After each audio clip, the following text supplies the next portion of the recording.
Attention please. This is from Air Canada, AC2 to Toronto. Passenger Saul Saint Ami. Passenger Saul Saint Amjad. Please proceed to the gate. Thank you. Hello mga ka-dreamers! Welcome back to my vlog. Hello everyone! For today's video, i-share ko sa inyo updated tuition fee sa PWU. Okay, magkano na nga po ba yung tuition ngayon para sa mga caregiver na gusto mag-take ng caregiving course?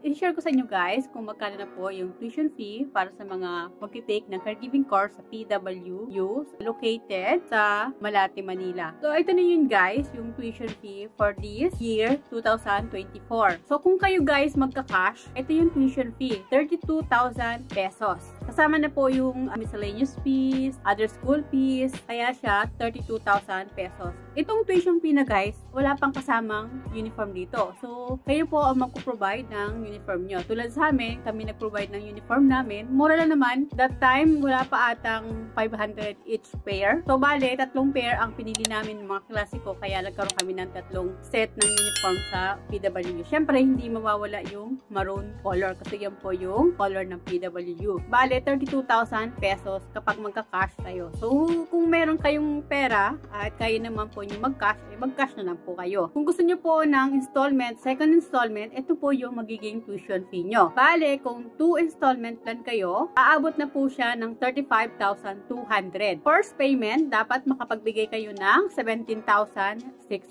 pesos. And then, yung second payment, 17,600 pesos. Ando na rin, kasama na rin po yung miscellaneous fees, other school fees, saka installment charge. So, meron kasi siyang installment charge guys na 3,200. Kaya umabot siya ng 35,200 pesos. Maliit na naman yung installment charge kung kayo ay mag-second payment. So, dalawang bigay. Una, magbibigay kayo ng down payment 17,000 and the last payment is 17,600.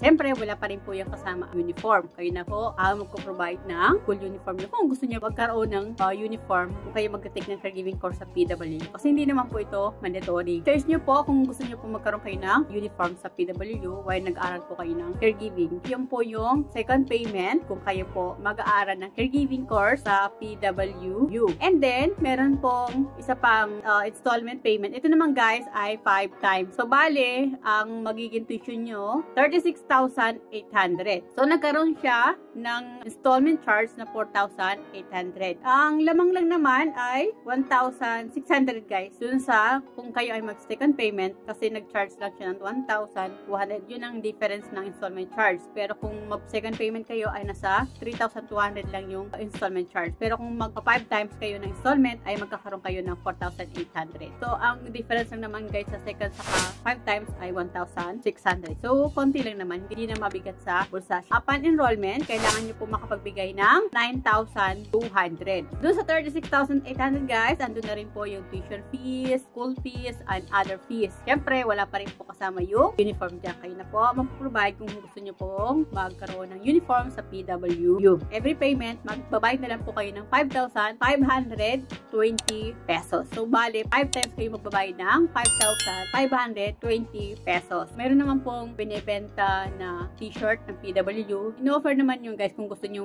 bumili kasi para ata yun sa mga student. Kasi last time, may nag-offer sa amin na t-shirt ng PWU. So, nagkaroon din ako ng PWU shirt, 2 shorts. So, remembrance na rin po yung guys. Yun po ang tuition fee sa PWU ngayong 2023. Ulitin ko guys, kapag cash, 32,000 pesos. Kapag second installment kayo, 2 times kayo mag-installment sa tuition fee nyo, ay mag-down lang kayo ng 17,600 and the second payment, 17,600. Then, kung kayo naman ay 5 times kayo magbabayad, 5 times installment kasi yun yung kaya nyo, so mag-down lang kayo ng 9,200 pesos. And the rest, 5 times na kayo magbabayad ng 5,520 pesos. Hindi naman ganun guys ka mahal. Kasi ganun din yung tuition fee namin noong 2019. Hindi po siya tumaas. Ganyan na ganyan pa rin po yung tuition fee. 32,000 pesos kapag cash. Siyempre, kapag mag-aaral kayo ng caregiving, hindi lang po yung tuition fee nyo ang magiging gastos nyo. Bibili din po kayo ng aparato nyo. Kayo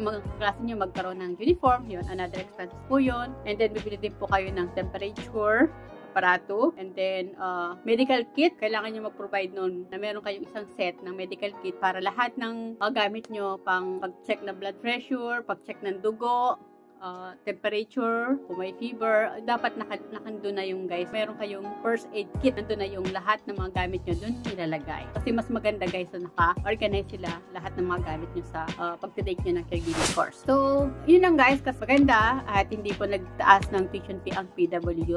Ganun pa rin po. Swerte nyo po kasi hindi po nagtaas. After 3 to 4 years ay hindi po nagtaas ng tuition fee ang PWU. Ganang balita yan guys kasi nga, ano naman guys, kung kapag nakatapos naman kayo ng caregiving course sa PWU ay worth it naman. Kung kayo ay nakatapos na ng caregiving course, sila na rin po bahala maghanap ng assessment center kung saan kayo mag-perform ng assessment sa caregiving course. And then, sila na rin po bahala mag-asikaso sa inyong Red Cross training kasi mag-Red Cross kayo for 3 days, sila na pong bahala. And then, sa pag-training nyo, OJT, the job training sa hospicio. Along Manila lang po. Kasi doon din po kami nag-training. Yun ang kagandahan guys sa PWU. Kasi hindi po kayo pababayaan. Kasi sila na rin po mag-manage ng lahat. Kayo na lang po bahala mag-asikaso. Kapag kayo mag-assessment, kayo pupunta doon sa assessment center. Kailangan nyo din pumunta sa training center kasi magpilapan kayo doon. And then, meron kayong babayaran doon sa assessment center kung kayo ay tapos na mag-caregiving course. Yun guys, ang kagandahan sa PWU. Saka,